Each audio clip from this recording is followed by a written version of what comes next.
ठीक है, चलो स्टार्ट करते हैं, है ना।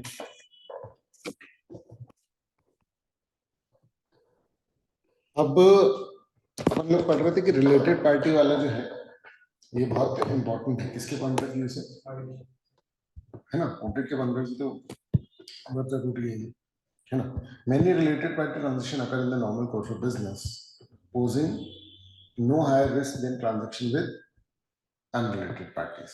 मतलब बहुत सारे ट्रांजेक्शन तो बराबर ही होते हैं, चाहे रिलेटेड पार्टी से हो चाहे अनरिलेटेड पार्टी से हो, कोई रिस्क नहीं है, ठीक है। हाउएवर कुछ परिस्थितियां ऐसी होती हैं जिससे कि आरएमएम बढ़ जाता है। आरएमएम मतलब रिस्क ऑफ मटेरियल स्टेटमेंट जो है वो क्या होता है, बढ़ जाता है ना। Complex relationship and structures among related parties. मैंने एक एंटिटी का ऑडिट किया था, उन लोगों ने क्या किया था ना कि जैसे उनकी बहुत सारी होल्डिंग कंपनीज जो है वो केमेन और मॉरिशस इन सब में थी, फिर उनकी होल्डिंग का यहाँ थी का, बहुत कॉम्प्लेक्स सा था स्ट्रक्चर। तो ऐसा अगर किया गया, बेसिकली टैक्स बचाने के लिए करते हैं वो, अगर ट्रांसफर करनी पड़े ना एंटिटी, तो उनको tax wax capital gains tax जो है वो बच जाए। बट इससे क्या होता है, आरएमएम बढ़ जाता है, रिस्क ऑफ मटेरियल स्टेटमेंट जो है वो क्या होता है, बढ़ जाता है। इंफॉर्मेशन सिस्टम क्या है, इनइफेक्टिव है to identify related party transaction. देखो जितनी प्रॉब्लम होगी ऑडिटर को, आ रहा है समझ में, उतना वो ये मान लेगा कि रिस्क बढ़ा लो। ये प्रैक्टिकली बता रहा हूँ, यहाँ लिखने के हिसाब से तो इनइफेक्टिव इंफॉर्मेशन सिस्टम है लिखोगे, समझ गए क्या। इनइफेक्टिव इंफॉर्मेशन सिस्टम है तो आरएमएम ज्यादा है, नहीं आया समझ में, है ना। ये सर्कमस्टेंसेस है कि आरएमएम रिलेटेड पार्टी से रिलेटेड आरएमएम। देखो पूरे थ्रू आउट ऑडिट अपन लोग जो है आरएमएम करेंगे, रिस्क ऑफ मटेरियल स्टेटमेंट, आईआरसीआर, ये तो सेंट्रलाइज्ड चीज है, ये है ऑडिट एविडेंस है, ये बिल्कुल सेंट्रलाइज्ड चीज है। तो अपन जितने भी स्टैंडर्ड्स पढ़ते हैं, जो भी चीजें पढ़ेंगे उसमें आरएमएम पढ़ेंगे। अब जैसे फ्रॉड पढ़ेंगे तो फ्रॉड का भी आरएमएम पढ़ेंगे, फ्रॉड के लिए भी ऑडिट एविडेंस पढ़ेंगे, फ्रॉड के लिए भी डॉक्यूमेंटेशन पढ़ेंगे। तो ये ऑडिट एविडेंस, डॉक्यूमेंटेशन, आरएमएम, ये पूरे सेंट्रलाइज हैं, जो हर एक स्टैंडर्ड में और पूरे ऑडिट में इंक्लूडेड है ना। और फिर रिलेटेड पार्टी ट्रांजेक्शन के साथ मेन बात ये हो सकती है कि भाई वो मार्केट रेट पे नहीं होते, समझ में आ रहा है, ठीक है। कई बार तो फ्री में हो जाते हैं, ये क्लियर है क्या, है ना। अब फ्री में मतलब कि क्या, जैसे कि अब हमने ऑडिट किया था नेटवर्क 18 टीवी 18 का, समझ आ रहा है। तो उसमें एक वेबसाइट है in.com करके, तो बहुत ही बड़ी वेबसाइट थी वो उस समय तो, है ना, मतलब उसका करोड़ों का रेवेन्यू आता था। तो अब वो उसमें ऐड दे रहे हैं, टीवी 18 वाले उसमें ऐड दे रहे हैं, समझ रहा है। मतलब उन सबकी, उनकी सारी एंटिटीज उनकी थी, वाईकॉम 18, वो IBN 7, है ना, कलर्स और ऐसे बहुत सारे चैनल्स जो थे वो सब उनके थे। फिर तो नेटवर्क 18 का कहीं रिलायंस ने ले लिया था, CNBC और वो सब। लेकिन पॉइंट समझ रहे हो तुम, ठीक है, कि फ्री में वो एक दूसरे के लिए कर दे रहे कि भाई हमने तुम्हारे अपने अपनी वेबसाइट में तुम्हारा ऐड दिखा दिया, तुम अपनी में हमारा ऐड दिखा दो, समझ आ रहा है। लेकिन इसमें एक इशू है बहुत बड़ा कि इससे रेवेन्यू इन्फ्लेट हो रहा है, आ रहा है समझ, दोनों एंटिटीज का। मतलब इसको अगर तुम ब्रॉडर पर्सपेक्टिव में देखो तो बहुत ही गड़बड़ है, आ रहा है समझ, क्योंकि या तो फिर वो उनको कैंसिल आउट होना चाहिए, तुम तो उनको एक्चुअल रेवेन्यू बोल रहे हो कि नहीं नहीं हमने तो एडवर्टाइजमेंट का चेक किया, और वो एंटिटी भी बोल रही कि नहीं नहीं हमको तो एडवर्टाइजमेंट का रेवेन्यू हुआ, मतलब प्रॉपर, समझ रहे हो क्या, ठीक है ना। बहुत खतरनाक चीज है ये जो मैं बता रहा हूँ।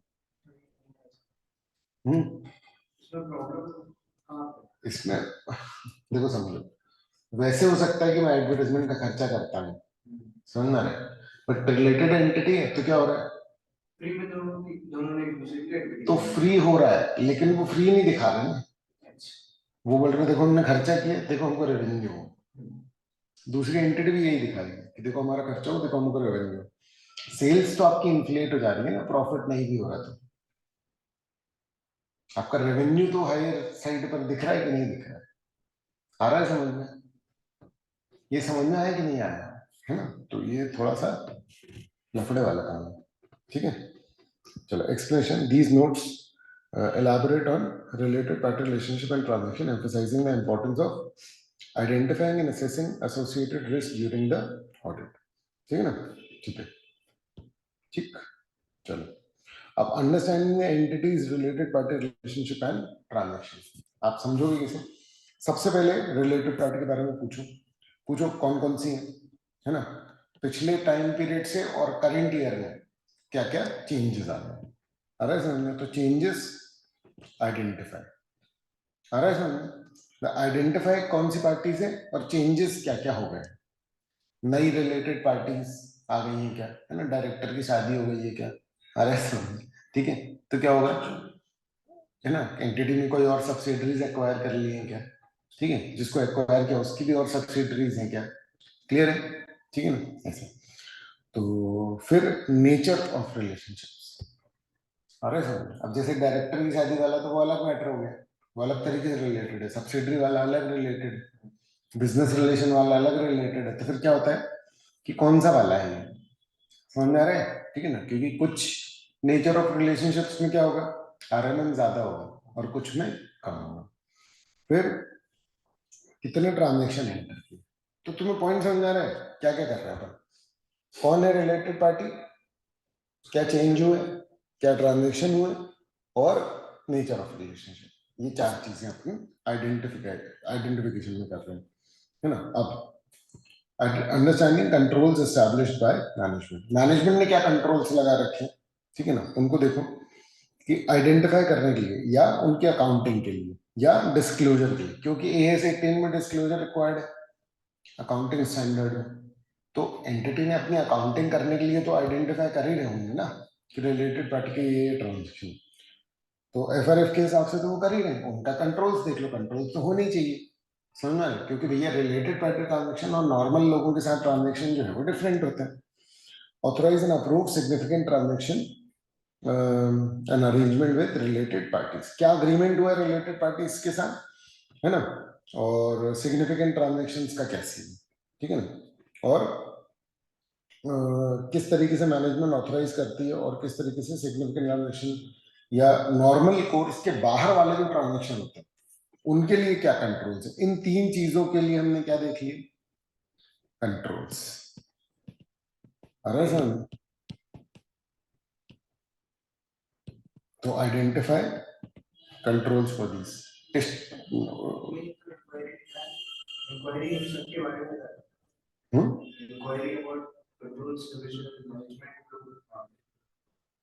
क्यों, ठीक है ना, पहले अपन ने ये इंक्वायरी किया, अब अपन क्या कर रहे हैं, कंट्रोल्स देख रहे हैं, ये लिखा ना हेडिंग, क्लियर है, तो इन चीजों से रिलेटेड अपन लोगों ने कंट्रोल्स देख लिया, है ना, ये समराइज भी किया हुआ है ना एक्सप्रेशन में, तो it involves enquiring about related parties identity relationship transition as well as understanding the controls, समझ में आया, ठीक है ना।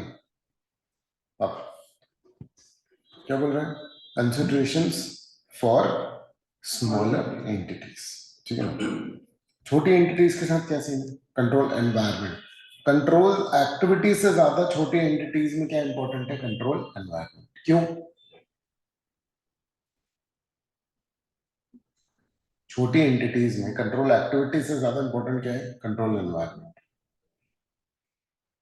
क्योंकि एक्टिविटीज उतनी नहीं होती, छोटे बिजनेस में क्या होता है, कंट्रोल थोड़ी होते होते भाई, देखो कंट्रोल्स का रोल क्या है, मैंने 4 लेवल ऑफ हायरार्की बना रखी है, तो चौथे लेवल पर जो बंदा काम कर रहा है वो ओनर नहीं है, वो एम्प्लॉई ही है, वो कितना भी बड़ा मैनेजर हो, आ रहा है समझ में, लेकिन वो ओनर नहीं है तो ट्रांजेक्शन गड़बड़ हो सकते हैं, तो वो काम कर रहा है किस पे, कंट्रोल्स पे, छोटी एंटिटी में डायरेक्टली कौन अप्रूव कर दे रहा है सारी चीजें, ओनर, तो कंट्रोल्स की जरूरत नहीं है ना, क्योंकि अपने साथ कोई बंदा थोड़ी ना फ्रॉड कर लेगा, पॉइंट समझ में आ रहा है कि डेलीगेशन जो है वो हमेशा किसके साथ जाता है, इंटरनल कंट्रोल्स के साथ, नहीं तो फिर आरएमएम बढ़ जाएगा, तो है ना, कंट्रोल एनवायरनमेंट, गवर्नेंस में डायरेक्टली भी हैंडल्ड बाय ओनर मैनेजर, कौन मैनेज कर रहा है सब कुछ, खुद ही ओनर, नहीं है ऐसा नहीं, और बाहरी लोगों को कम ही इन्वॉल्व कर रहा हूँ, ठीक है ठीक है ठीक है ठीक है ना, likely less formal compared to large entities. मतलब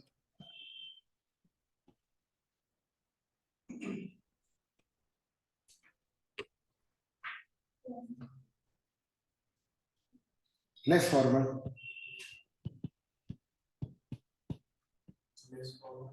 है ना, लेस डॉक्यूमेंटेशन, समझ गए, है ना, और owner manager involvement.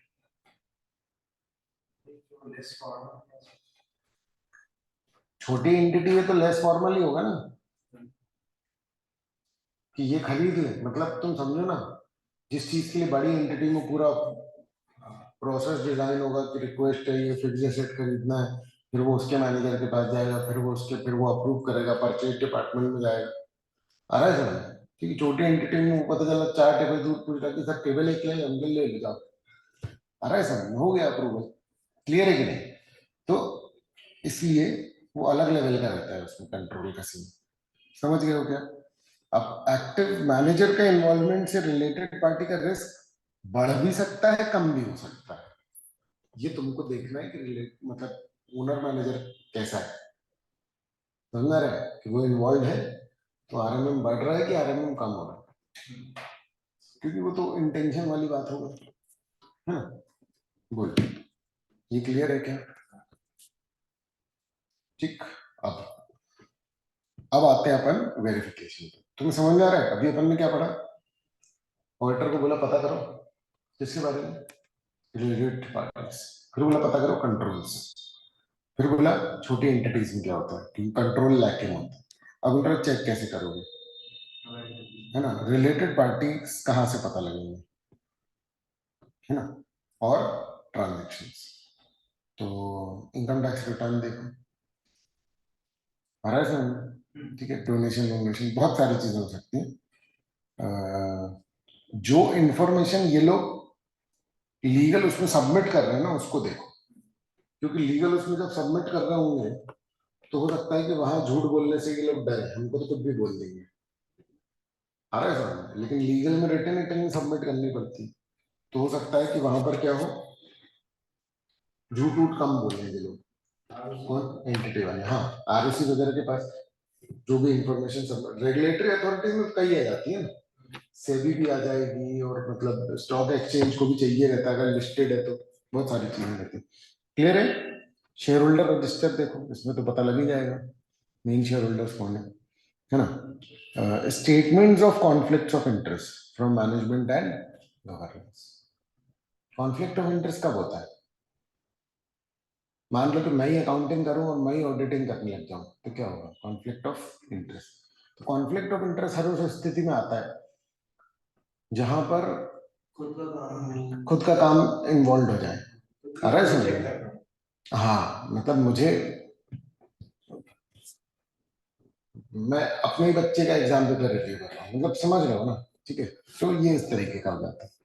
Checking records of entity investment and pension plans, आ रहा है समझ में, ठीक है ना, इन्वेस्टमेंट कहाँ पर हो रहा है, ठीक है, पेंशन प्लान कहाँ, इन्वेस्टमेंट कहाँ पर हो रहा है बेसिकली, अग्रीमेंट्स देखो की मैनेजमेंट और उनके साथ, सिग्निफिकेंट कॉन्ट्रैक्ट्स देखो outside normal business, normal transaction से अलग जो ट्रांजेक्शन हो रहा है उनको देखो, है ना, इनवॉइसेस देखो फ्रॉम प्रोफेशनल एडवाइजर्स और उनके साथ जो भी करस्पॉन्डेंस हुआ है, लीगल काउंसिल से हो सकता है ना, इन्होंने पूछा हो कि भैया हम ये ट्रांजेक्शन कर रहे हैं, ये ठीक है कि नहीं है, अरे सर, लाइफ इंश्योरेंस पॉलिसी देखो कितनी है एंटिटी के पास, ठीक है, और रीनेगोशिएटेड कौन से कॉन्ट्रैक्ट है कि दोबारा से जिनके टर्म्स मॉडिफाई हुए, इंटरनल ऑडिटर की रिपोर्ट रिव्यू करो, और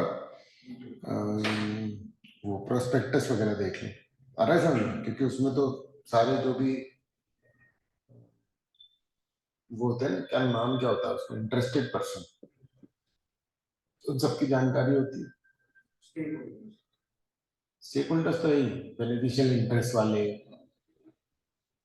और शुरू में नहीं बोर्ड वोर्ड से जब इनकॉर्पोरेशन होता रहता है तब भी बहुत सारे वो बताते हैं उसके वो सारी कंपनीज बताओ, जिसमें कि डायरेक्टर्स वगैरह और डायरेक्टर है और वो सब और जो सब्सक्राइबर्स टू मेमोरेटम को डिक्लेरेशन देना पड़ता है किसी और एंटिटी में वो स्टेक है, तो वो वाले डॉक्यूमेंट्स देख करके आपको समझ में करस्पॉन्डेंस पत्राचार। अरे आजकल व्हाट्सएप में हो गया ना, व्हाट्सएप में जैसे मैसेजेस करते हैं ना टू एंड फ्रो, वो पहले लेटर्स के थ्रू चलता था ना, दैट इज करस्पॉन्डेंस। अरे वो इलेक्ट्रॉनिक हो गया, पहले वो प्रॉपर, मतलब तुम समझे व्हाट्सएप व्हाट्सएप एग्जिस्ट थोड़ी करता था। व्हाट्सएप के पहले था एसएमएस, एसएमएस में सिंपल मैसेज जा सकता था, दैट्स इट। आप कोई पिक्चर्स या डॉक्यूमेंट कुछ नहीं कर सकते थे, उसके लिए टोटल डिपेंडेंस किस पर था? Postal department. ठीक है, ठीक है। These notes emphasize the unique consideration for auditors when dealing with, ठीक है ये तो बोलो, ये क्लियर है? हेलो हेलो, है ना? चलो अपन करते हैं क्या?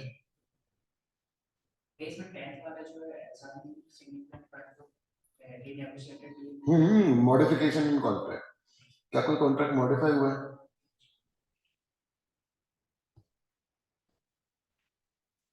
ठीक है ना?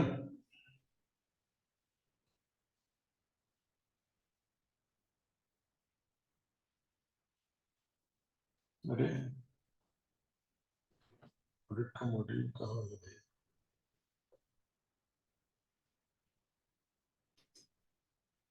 तो जो डाउनलोड ही करना पड़ रहा है क्या मुझे?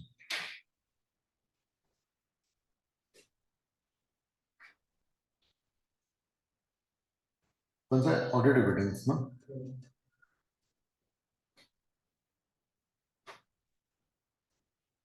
एक सेकंड,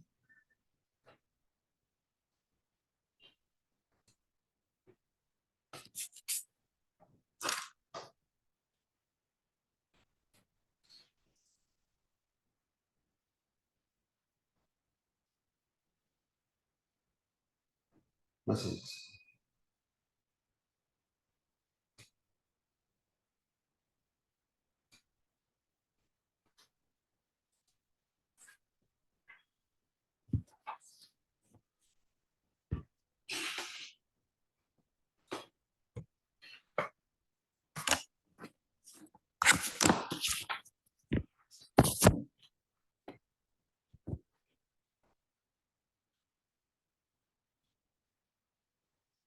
टॉपिक नंबर क्या है ये?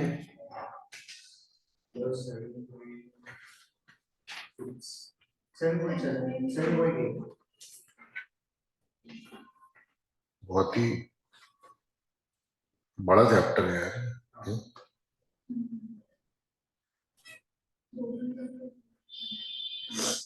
क्या चीज?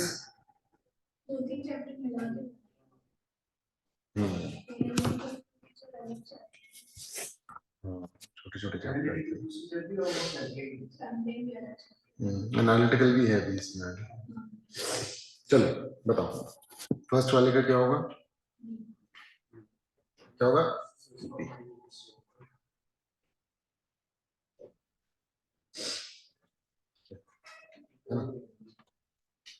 दूसरा क्या है? बोथ, ठीक है ना? थर्ड पे क्या है?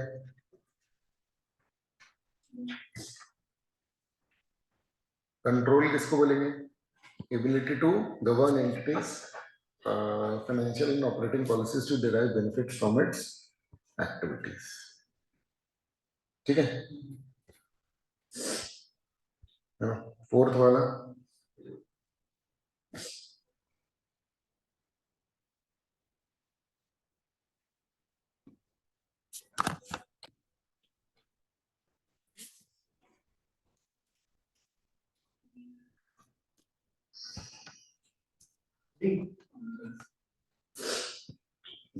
ठीक है।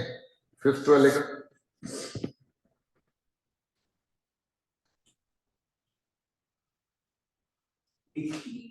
डी,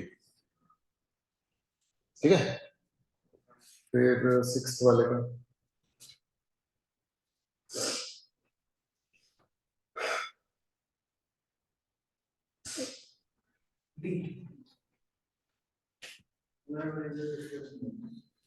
ठीक है। फिर 7th का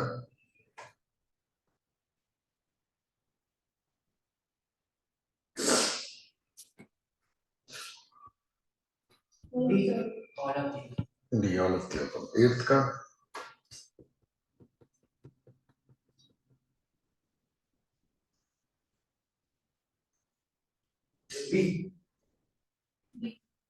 बी। ठीक है। 9th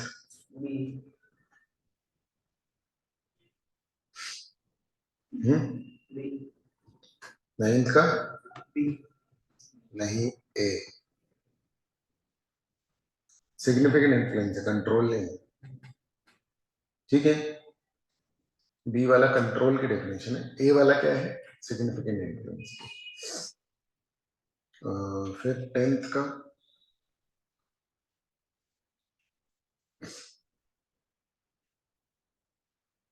9th वाला साइकोलॉजिकली गलत हो गया। ठीक है। 10th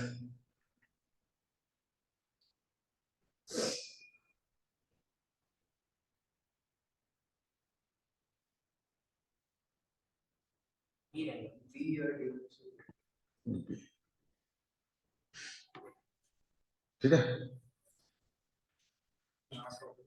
चलो अब बात करते हैं एनालिटिकल प्रोसीजर्स।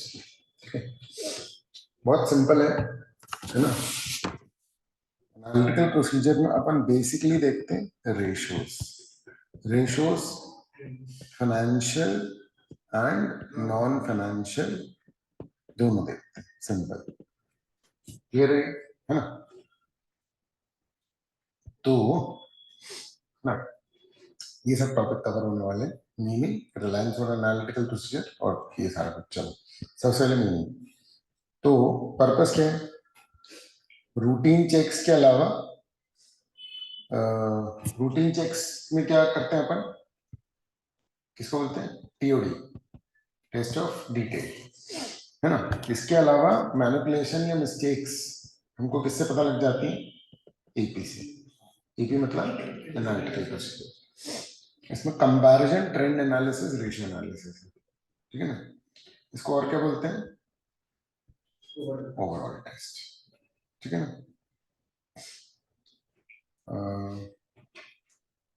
ठीक है।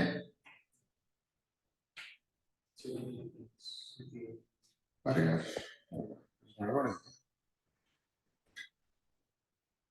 नहीं, ये बीच में एकदम इलस्ट्रेशन आ गया ना, तो धोखे से बीच में आ गया है ना। चलो, gain importance as a substantive audit procedure. मतलब ये सब्सटैंटिव प्रोसीजर के अंदर आते हैं, है ना। एसएपी में दो आते हैं, कौन कौन से? टीओडी और टीएडी और सब्सटैंटिव एनालिटिकल। क्लियर है।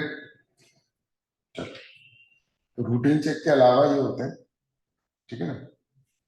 ऐसे 520 और analytical procedure discuss with application.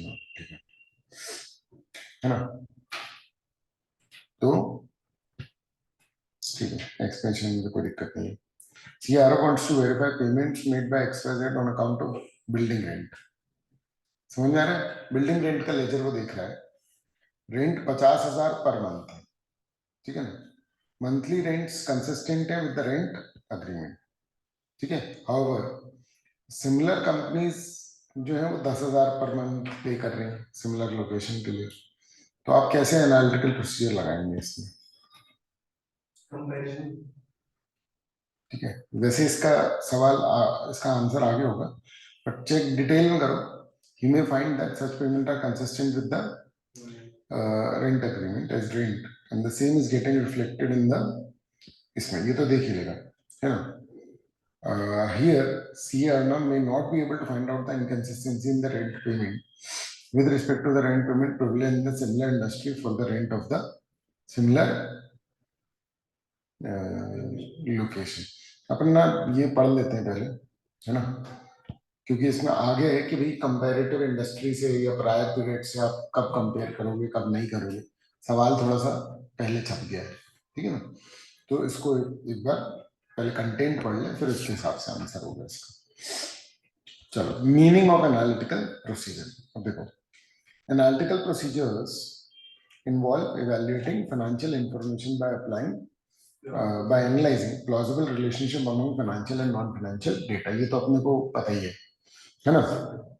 It includes investigating identified fluctuation। हम लोग पहले पिछले साल से करंट ईयर के फ्लक्चुएशंस निकालते हैं और उनको कर लेते हैं कंपेयर कि भी उसमें जो है वो डिफरेंस कितना आ रहा है, परसेंटेज निकाल लेते हैं। क्या होता है, देखो पिछले साल तुमने 1 लाख किया खर्चा, एक साल हो सकता है 1.25 लाख हो, कोई जो रेगुलर ट्रेंड वाला है 1,10,000 1,15,000, हर चीज थोड़ी थोड़ी सी बढ़ी।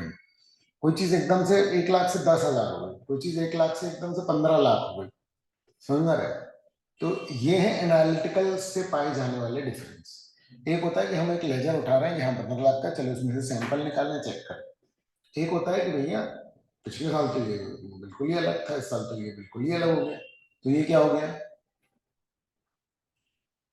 ये एनालिटिकल प्रोसीजर से हमको पता लग रहा है, ठीक है। तो use to evaluate accuracy and integrity, ठीक है। इनकंसिस्टेंसीज हमको या एनॉमलीज पता लग जाती है। कोई भी लेजर एकदम से हाइक कर गया ना पिछले साल के मुकाबले, तो इससे हमको समझ में आया था कि इस लेजर में कोई तो भी एंट्री ऐसी है जो कि बहुत ही ज्यादा अनयूजुअल है ना, ठीक है। एग्जाम्पल, जैसे सीए आरएफ जो है वो कंपेयर कर रहा है XYZ की rent payment with those of similar companies in the industry and area, he may notice inconsistencies. Other companies paying significantly less rent for similar properties would be flagged as inconsistent. समझ में आ रहा है भाई, जो कम similar property में कम rent पे कर रही है वो क्या होगा, इनकंसिस्टेंट है, इसका पता लगाना पड़ेगा। विदाउट सच कंपैरिजन, इस कंपैरिजन को किए बिना वो मिस स्टेटमेंट जो है वो नहीं दे पाएगा। पॉइंट ये है कि वो क्वेश्चन ऑफ एक बार अगर अपन ध्यान करें तो वो किससे मिला रहा है, अग्रीमेंट से तो मिला रहा है, लेकिन अग्रीमेंट से मिलाने में इनकंसिस्टेंसी थोड़ी पाई गई है, क्योंकि जितना उसमें लिखा है उतना पेमेंट है, उसमें कोई दिक्कत नहीं। बट ये ज्यादा क्यों है, इसके लिए तो आपको दूसरे प्रोसीजर्स जो है लगाने पड़ते हैं, है ना। अब ठीक है ना, एक्सप्लेनेशन सारे तुम लोग रीड कर लेना, इसमें वो क्या कहते हैं समराइज टाइप कर दिया होगा हाँ, ठीक है। चलो एमसीक्यू बताओ।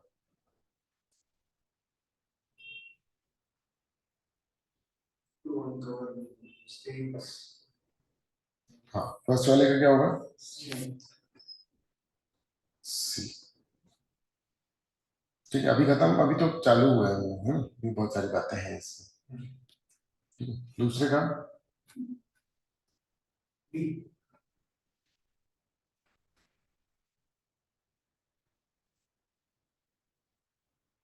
फिजिकल इन्वेंटरी, ठीक है।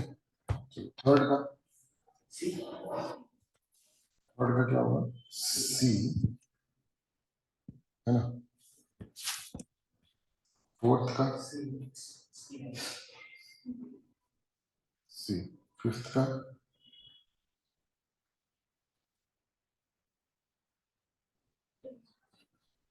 क्या होगा, ए, ठीक है। अब analytical procedure involve analysis of relationship among financial and non financial data, ठीक बात है। Explain with the help of an example कि भाई एज टू हाउ एक स्टैट्यूटरी ऑर्डर एबीसी का will analyse such relationship with respect to the total wages paid by ABC during the year 22-23. As per 520, analytical procedure means evaluation of financial information through analysis of plausible relationship among both financial and non-financial data. The following example explains the analysis of relationship between these two while applying analytical procedures. Analyzing wages paid by ABC limited, ठीक है ना। तो देखो, है ना, verification total wages paid को किससे कर रहे हैं, वेजेस पर वर्कर और टोटल। देखो ये ना आपको ना एग्जांपल्स दिए हैं किसके बेटा, एनालिटिकल प्रोसीजर्स के, ठीक है। एक होता है कि मैं एक एंट्री जब मैं उठा करके चेक करता हूँ, वो कहलाती है, वो कहलाता है TOD, test of detail. Test of detail में मैं कैसे चेकिंग करता हूँ, एक एंट्री उठाई, उस एक एंट्री का क्या देख रहा हूं मैं, ऑथेंटिसिटी, सारे असर्शन उस पर चेक कर रहा हूं। एनालिटिकल प्रोसीजर लगाता हूं जब मैं, तो नॉर्मली पूरा लेजर या पूरा बल्क अमाउंट उठाता हूं, जैसे कि वर्कर को कितनी वेजेस पे करी, टोटल लेजर का अमाउंट, एवरेज में पर वर्कर क्या सैलरी है, समझ में आ रहा है, और नंबर ऑफ वर्कर्स, तो मैं मल्टीप्लाई करके देखूंगा कि भैया देखो ये आना चाहिए इनका 40 लाख। तो एक्चुअल फिगर कैसा होगा, हो सकता है 42 लाख हो, 45 लाख हो, 35 हो। ऐसा तो नहीं होगा कि एकदम 70 लाख हो जाए, और अगर ऐसा है तो इसका मतलब इसको मुझे चेक करना जरूरी है। आपको पॉइंट समझ में आ रहा है मैं क्या करूं, भैया तुम्हारे पास वर्कर कितने हैं और तुम्हारी on an average salary worker की कितनी है, मल्टीप्लाई कर दो तो उतना वेजेस में आना चाहिए, बट ये वेजेस का लेजर तो अलग ही अमाउंट बता रहा है। ये एक टाइप का क्या हो गया, एनालिटिकल प्रोसीजर। बिल्कुल प्रैक्टिकल बात है ये। काफी सारे जितने लेजर इससे चेक हो सकते हैं वो करते हैं, जैसे कि रेंट हो गया, जितनी भी अग्रीमेंट बेस्ड पेमेंट है, जैसे कई बार एसी रिपेयर है, एसी रिपेयर का बिल आएगा कि हाँ भैया 12,000 लग गए, 10,000 लग गए, तो हम उस बिल को देखेंगे। मान लो मैंने AMC ले रखी है, तो AMC का मतलब क्या है, मैं हर महीने 1,500 रुपये देता हूँ, और जब भी कोई दिक्कत होती है तो मैं उसको बस फोन करता हूँ, आके चेंज करके जाता है। तो क्या होगा, ये किससे होगा, एनालिटिकल। 1,500 महीना, साल के लेजर में इतना दिखना चाहिए, नहीं दिख रहा तो क्यों नहीं दिख रहा, बस पूछो, आया समझ में कि नहीं आया, ठीक है ना। दूसरा है ना, तो फॉर्मूला देखो, ये फॉर्मूला फॉर्मूला से बता रहे हैं, टोटल वेजेस, वेजेस पर worker into number of workers, ठीक है। Financial and non financial data, ये पूरा एक एग्जांपल है ना। तो वेजेस पर worker is a financial data, total number of worker is a non financial data. समझ में आ रहा है कि जो भी लिखा है कि एनालिटिकल में करते हैं वो क्यों लिखा है ना। एनालिटिकल प्रोसीजर में हम क्या करते हैं, कंपैरिजन। तो हमने किससे किसको कंपेयर किया, मतलब जो है लेजर में, जो है फाइनेंशियल में, उसको हम किससे कंपेयर कर रहे हैं, हमने एक एस्टिमेट किया है अमाउंट उससे, समझ में आ रहा है। तो एनालिटिकल प्रोसीजर में पूरा क्या है, दिमाग लगाना, है ना। जैसे ताश खेलते में लगाते हैं ना, ताश में 52 पत्ते होते हैं, तो 520। ये मुझे आज तक ऐसे ही याद है, ये अपने बच्चे को भी ऐसे ही याद कराया कि ताश में से 52 पत्ते होते, तो उसमें ज्यादा दिमाग लगाना पड़ता है ना। तो वो 520 एनालिटिकल प्रोसीजर, जिसमें वो क्वेश्चन में वेरिएंसेस हैं, वेरिएंसेस हैं, स्टैंडर्ड और एक्चुअल को कंपैरिजन। स्टैंडर्ड कुछ है थोड़ी, एक जेनरिक एस्टिमेट है। देखो समझो, मेरा पॉइंट समझना, मान लो कि आपके बिजनेस में 20% मार्जिन है, ठीक है, 1 लाख की सेल हुई, आप अंदाजा लगा सकते हो कि परचेजेस कितनी होगी या कॉस्ट ऑफ गुड्स सोल्ड लगभग कितनी होगी। तो अगर नहीं है वो, तो हर इंडस्ट्री का अपना एक मार्जिन होता है जनरेट, आपका नेट प्रॉफिट थोड़ा सा डिफरेंट आ सकता है, क्योंकि आपके खर्चे इनडायरेक्ट वाले या जो नॉन डायरेक्ट है वही मतलब, तो वो बहुत सारे हो सकते हैं या बहुत कम हो सकते हैं, बट ग्रॉस प्रॉफिट का मार्जिन इंडस्ट्री वाइज सिमिलर रहता है। कोई इलेक्ट्रॉनिक का बिजनेस कर रहा है तो ऐसा नहीं हो सकता कि एक को 60% मिल रहा है, एक को 5% मिल रहा है, नहीं आया समझ में। वो थोड़ा बहुत इधर उधर होता है अगर, और मैं ये नहीं बोल रहा हूँ 5% गलत है, समझ रहा है, बट 5% विल रेज क्वेश्चन कि दुनिया 60% कमा रही, तुम 5% कैसे कमा रहे हो, या दुनिया 5% कमा रही, तुम 60% कैसे कमा रहे हो, कौन कस्टमर है तुम्हारे जो तुमको 60% का मार्जिन दे रहे, कम से ज्यादा में तो और डाउट रेज होगा। ज्यादा से कम में तो हो सकता है कि भैया मैं सस्ता बेच रहा हूँ, मेरे को मार्केट एक्वायर करना है। आ रहा है समझ में, है ना? तो ये सब दिमाग में चलता है जब आप ऑडिट कर रहे हो। तो सबसे मेन है इसमें कंपैरिजन, ठीक है? अच्छा, in this case auditor evaluates financial information, total wages paid in by analyzing relationship between financial data and non financial data, ठीक है? इससे आपको एक्यूरेसी पता लग जाएगी किसकी बेटा, टोटल वेजेस की, है ना? इससे डिस्क्रिपेंसीज पता लगेंगी, एनोमलीज, एनोमलीज पता है कि नहीं? अनयूजुअल ट्रांजेक्शंस, एनोमलीज क्या होती है? अनयूजुअल ट्रांजेक्शंस, ठीक है ना? ऑपरेशन को एक्सेप्शन जो ऑपरेशन को रिप्रेजेंट नहीं करता, ठीक है? परफेक्ट, बिल्कुल कम शब्दों में बिल्कुल सही बोले तुमने, है ना? एक्सेप्शंस जो पॉपुलेशन को रिप्रेजेंट नहीं कर रहे हैं, बहुत बढ़िया, ठीक है ना? Example, if the calculated total number of wages using the formula significantly deviates from the actual total wages reported, तो इससे it could indicate errors or inconsistencies in the financial records. बोलो, क्लियर है?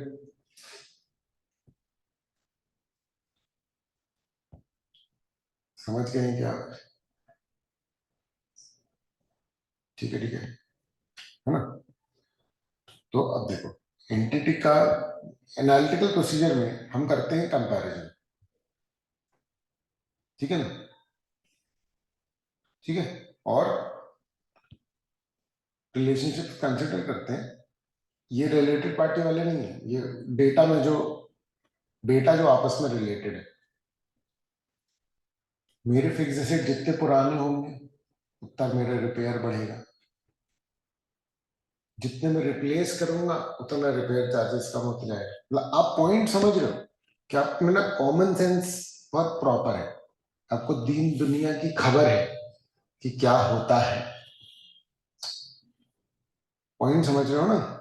ठीक है, हम लोग बचपन में तो आइडेंटिफाई करते हैं ना कि कुछ काम होता है तो मम्मी पापा को तब नहीं बोलते जब वो गुस्से में होते हैं।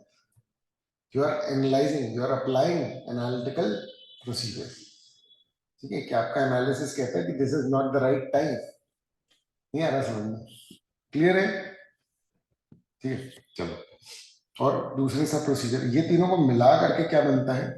Analytical procedure. तो देखो, ठीक है ना? यार ये ना एनालिटिकल प्रोसीजर जो अब आपका, यह हो सकता है मॉड्यूल में पहले से ऐसा नहीं, पहले नहीं था ऐसा। बहुत शानदार है ये, शानदार है। मतलब एक्चुअली में एनालिटिकल प्रोसीजर इसी तरीके से इंक्लूडेड होना चाहिए था। तो अब जो मॉड्यूल से भी लिए तो मॉड्यूल में भी अच्छा एक्सप्रेशन है, तभी उसका ये भी अच्छे है, ठीक है? एनालिटिकल प्रोसीजर कंसिडरेशन एग्जाम्पल, ठीक है? अब कंसिडरेशन ऑफ कंपैरिजन, ठीक है? तो प्रायर पीरियड से कंपैरिजन कर रहे हो, आ रहा है समझ? और एंटिसिपेटेड उससे, और सिमिलर इन्वेस्टिगेशन, ये है, ठीक है ना? ये देखो, ये जो है ना, ये पहला वाला, इसमें तीन है, क्या क्या? प्रायर पीरियड और एंटिसिपेटेड, कैलकुलेटेड जो बोलना है ना? और सिमिलर इंडस्ट्री, ठीक है? चलो, तो सीए ब्रजेश जो है वो करंट ईयर के ट्रैवलिंग एक्सपेंसेस जो 2.5 लाख है उसको प्रीवियस ईयर से कंपेयर कर ले जो 2 लाख है, noted a 25% increase.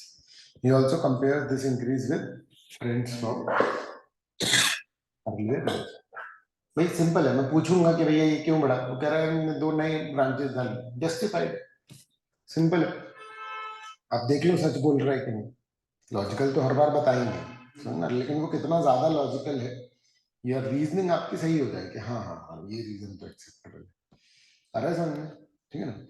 Purpose assess changes in the expenses over time and identify significant तो फ्लक्चुएशन तो होगा ही, ऐसा थोड़ी कि जो पिछले साल का अमाउंट है वही इस साल रहेगा, लेकिन चेंज तो होगा। थोड़ा बहुत चेंज है तो इसका मतलब कि वो सेम, और अगर मान लो सिग्निफिकेंट चेंज है तो क्यों है उसके क्लियर रीजन होने चाहिए। समझ में आ रहा है? ठीक है ना। फिर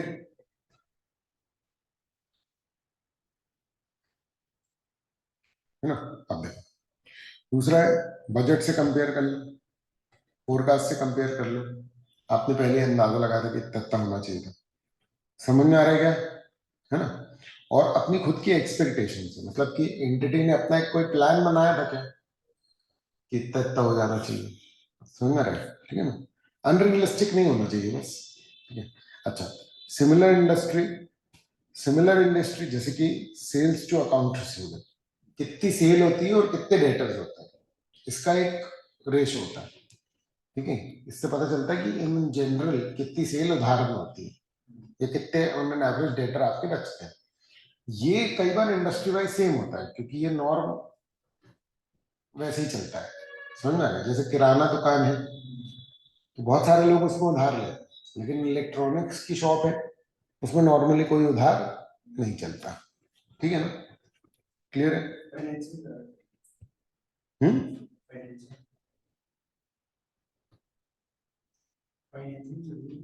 हाँ, उसमें फाइनेंसिंग चलती है, तो इस तरीके से आपको क्या होना चाहिए, अंदाजा लगना चाहिए कि भैया ये वो है तो इसमें लोन तो होगा ही होगा। समझ में आ रहा है? गिवन वाला वैसा होगा ही होगा। आ रहा है समझ में? ठीक है ना। तो विद इंडस्ट्री एवरेज और similar size industry, similar size industry. समझ में आ रहा है कि पता चला कि किराना दुकान का ऑडिट कर रहा है बिग बाजार से कंपेयर, तो ये नहीं चलेगा। आ रहा है समझ में? है ना। रिलायंस का स्मार्ट बाजार और एक ही होगा ना, तो उसे तो खरीदा है। दूसरा कौन सा है?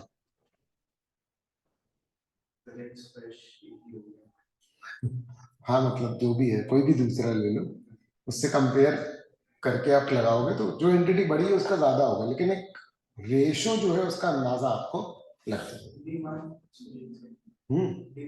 मार्ट, हाँ, डी मार्ट, उससे आपको अंदाजा लग जाएगा।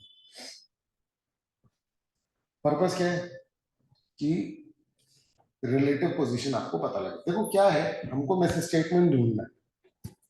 किसी भी लेजर में अगर कोई गलत एंट्री आ गई ना धोखे से, तो ये बात हमको एनालिटिकल से पता लग जाएगी, भैया ये लेजर एकदम से कैसे उचक गया इतना। आ रहा है समझ? तो बोलेंगे अरे हाँ हाँ वो तो उसको मिल गई एंट्री। इतनी सारी एंट्रीज होती है ना कि एक आध इधर उधर चली जाए तो वो उनको समझ में नहीं आता है। ठीक है, लेकिन जब ऑडिटर चेक करता है, अगर ये काम हमने खुद ही कर लिया तो फिर कोई बात ही नहीं। आ रहा है समझ? बट ये फिर ऑडिटर से पता लगता है तो वो सुधार भी लेते हैं। क्लियर है ये? अब consideration of relationships.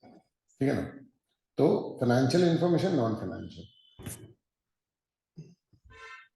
Gross margin percentage जो है ना वो बहुत ही इंपॉर्टेंट होता है। जो मार्जिन के परसेंटेजेस होते हैं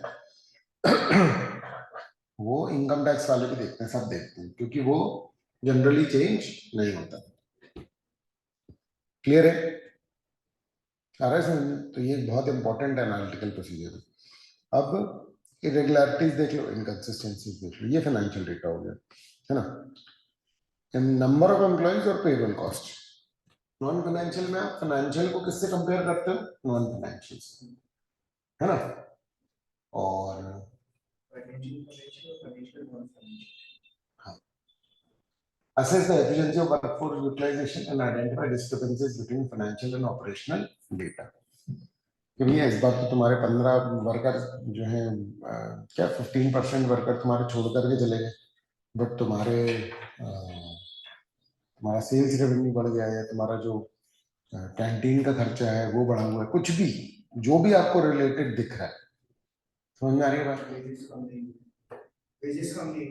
हाँ, जब मैंने अपना फर्स्ट ऑडिट किया था ना, बहुत छोटा सा नहीं था जिसमें फ्रॉड रॉड निकला था, तब मुझे आता नहीं था कि ये एनालिटिकल प्रोसीजर ये सब होता है। मैंने इंडिविजुअल लेवल पर एंट्रीज देख देख के मेरे को लग रहा था कि यहाँ पे ये गड़बड़ है, वहाँ पे वो गड़बड़ है, और कैश बुक वाला, तो वो मैंने कर लिया। फिर मैं जब सर के साथ बैठा था, है ना, तो मुझे उस समय फाइनेंशियल, ओवरऑल फाइनेंशियल्स का देखते नहीं आता था, वे उसके ऑडिट के कॉन्टेक्स्ट, तो उनने उस समय बात बताई थी। ठीक है, कि मतलब उनमें हॉस्टल्स के रिसीट्स थी और मेस की रिसीट्स थी, है ना, इस तरीके से था। मैंने कहा था कि ये मेस का और ये वाला अमाउंट जो है वो मुझे गड़बड़ लग रहा है, क्योंकि उसकी रिसीट्स में मेरे को कुछ कुछ इशू लग रहा था। तो उनने बोला कि भैया देखो टोटल कितने बच्चे हैं हॉस्टल में, उसको मल्टीप्लाई कर लो मेस के एक रेट से और हॉस्टल के रेट से, और देख लो टोटल लेजर में कितना आ रहा है। उस समय मैं समझ नहीं पा रहा था उतना। समझ में आ रही है बात? मतलब मुझे याद है कि वो क्या बता रहा था, मैं जवाब दे रहा था कि अरे ये कैसे हो पाएगा इसमें, ये वो आ रहा है समझ में? मतलब क्योंकि मेनली क्लाइंट लेवल पर क्या होता है ना, डेटा मिलने में प्रॉब्लम होती है। अब वो फाइनेंशियल डेटा तो दे रहा है, नॉन फाइनेंशियल डेटा के लिए एवरेज में कितने बच्चे रहे ये उसने मेरे को बता भी दिया, तो मैं ये बात को ऑथेंटिकेट कैसे करूंगी? फिर तो मेरे को जाना पड़ेगा कि उसका रजिस्टर कितना है, होटल विजिट करना पड़ेगा, मतलब वो सब नौटंकी हो जाएगी। तो वो उस समय उसके लिए तैयार नहीं रहते, बाकी प्रैक्टिकली जब आते हो तो ऐसा लगता है कि हाँ यार हो सकता है, इसमें कोई बहुत बड़ी बात नहीं है। ठीक है, बेसिकली वो मुझे एनालिटिकल प्रोसीजर समझा रहा था उससे। क्लियर है ना? ठीक है, चलिए फिर assess the efficiency of workforce, है ना, और कोई भी डिस्क्रिपेंसी। ठीक है, चलो केस स्टडी भी ऐसे करती है सर, तो आपका एग्जांपल था ऐसे ही टाइप के क्वेश्चन आए थे, ये डिस्क्रिपेंसी थी, प्रिंसिपल ने आर्टिकल को ये समझाया और फिर उसके एमसीक्यूज। हाँ, मैं बिल्कुल रियल लाइफ करने की कोशिश करता हूँ, मतलब मैं तो एक्चुअल केस बता रहा हूँ, बिल्कुल ही एक्चुअल, मतलब मेरे ही साथ हुआ है। तो है ना?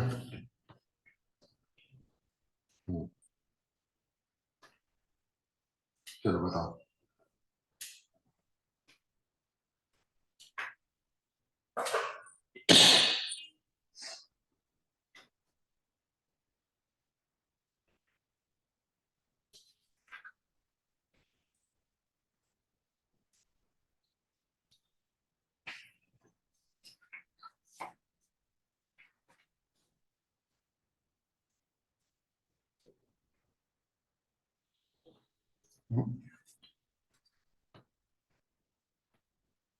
ये टॉपिक ये प्लीज।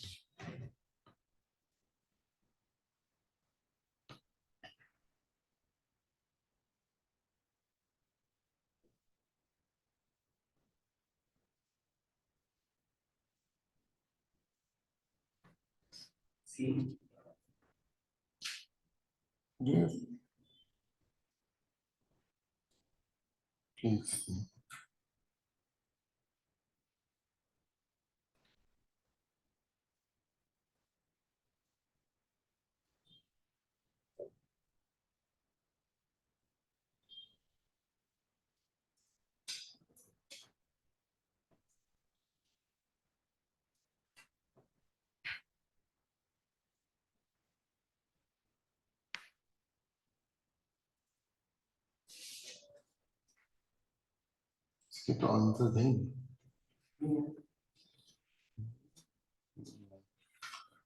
चलो ठीक है, देख लेना। हाँ, क्या बता रहे थे? What is the purpose of analysing the relationship between wages पर वर्कर? हाँ,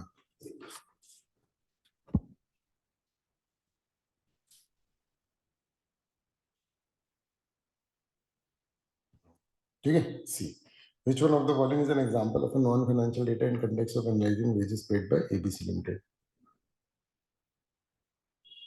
बताओ।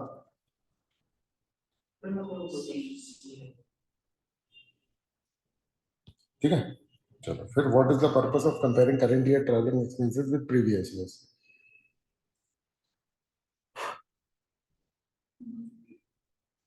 हम्म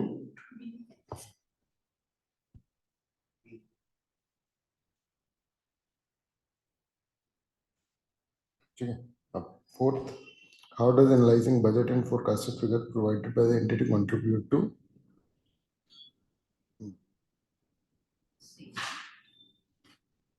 हम्म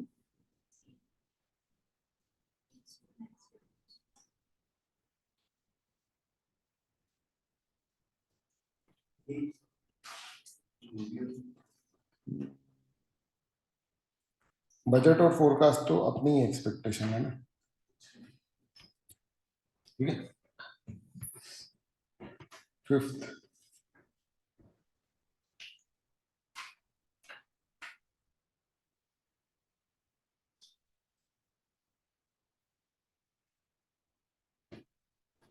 ठीक है। चलो इलस्ट्रेशन 11,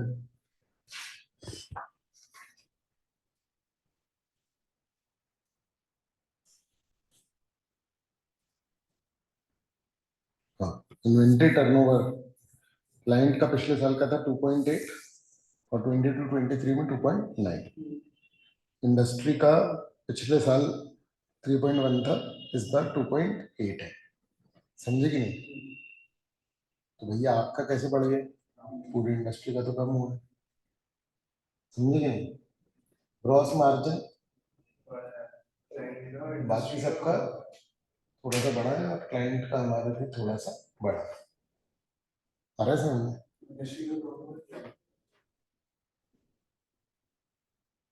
अच्छा, बढ़ा ही है। हाँ, ठीक है।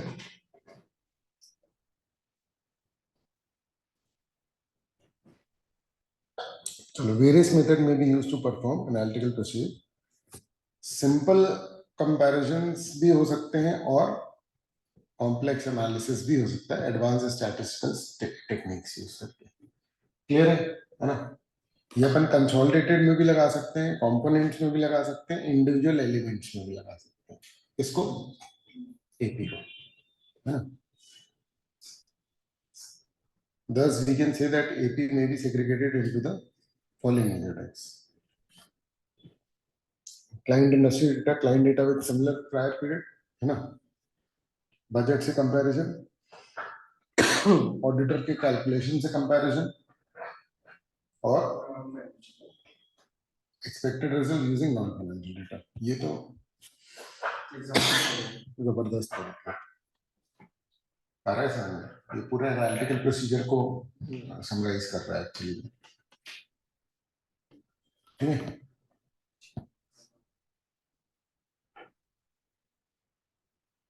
अभी है तुम्हारे पास। चलो ठीक है, इसको कल कर लेंगे, टाइम भी कम है, ठीक है ना? इसके बाद भी और कोई लास्ट टॉपिक है, ये लास्ट है, ठीक है। हाँ, अरे वो मॉड्यूल का प्रिंट अंदर रखा है अभी।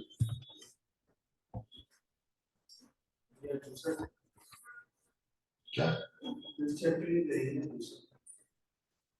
अरे हाँ, फिफ्थ मैं बताऊंगा। मैंने एक्चुअली में एनालाइज कभी, मैं उसके नोट्स बना रहा हूँ, तो मैं उसका एनालाइज किया, उसमें सही में बहुत सारी फालतू चीजें अरे ठीक है ना? मतलब इसके नोट्स बना रहे हैं तो वो बहुत ही, एक तो वो मॉड्यूल में दिया भी नहीं है अच्छे से, ठीक है। उसमें क्या है कि ऑफिशियली वो कैसे होना चाहिए, वो बिल्कुल प्रैक्टिकल है कि जैसे शेयर कैपिटल इसको कैसे कैसे चेक करोगे। तो इतना रैंडम कर दिया ना उन्होंने, जैसे कि शेयर कैपिटल है, तो अब शेयर कैपिटल से रिलेटेड जितने भी लीगल कॉर्पोरेट लॉ में जितना भी कुछ लिखा हुआ है वो सब लिख दिया, और अजम्पशन सिर्फ एक रेफर करना है। फिर 8 पन्ने बाद जाकर के उसके दूसरा अजम्पशन लेकर के फिर से शेयर कैपिटल। मतलब ये थोड़ा सा गड़बड़ है, क्योंकि अगर आप अजर्शन के बेस पे चलोगे कि ये अजर्शन अलग अलग आइटम में मैं कैसे चेक करूंगी, एग्जाम में ये ऐसा नहीं आता है। अब कुछ चीजों का है कि एक ही जगह पे उसके सारे अजर्शन है, बट थोड़ा अजीब है, समझ में आ रहा है? तो इसलिए उसको थोड़ा सा मेरे को स्ट्रीमलाइन करना पड़ेगा, उसका सीक्वेंस बिल्कुल मॉड्यूल के हिसाब से हो सकता है कि ना चले, उसमें थोड़ा मेहनत जो है वो ज्यादा लग रही है, ठीक है। और एक्चुअली में ज्यादातर चीजें उसमें रिपीट हो जाएगी, ठीक है। और थोड़ा बहुत उसको कट शॉर्ट करना पड़ेगा, क्योंकि अगर मान लो कि तुम जैसे शेयर कैपिटल है, अब उसको रिलेटेड, उससे रिलेटेड कंपनियों के जितने प्रोविजन है सब लिख दिए, तो कायदे से वो 10 नंबर का क्वेश्चन, 10 नंबर के लिए तो नहीं आएगा ना वाउचिंग वेरिफिकेशन, तो उसको थोड़ा बहुत अपने को वो करना पड़ेगा। नहीं याद भी नहीं रह पाएगा मतलब याद भी नहीं रह पाएगा। मतलब एक आइटम के चेकिंग के लिए कंपनी लोग का अलग अलग सेक्शन से उठा कर लाओ, मतलब मैं उसमें जनरल मीटिंग भी याद रखूं, मैं उसमें सेक्शन 66 67 भी याद करूं, और ऐसा टाइप ऑफ शेयर कैपिटल भी करो। मेहनत बहुत है उसमें, उतना आउटपुट नहीं है। अरे सर ठीक है।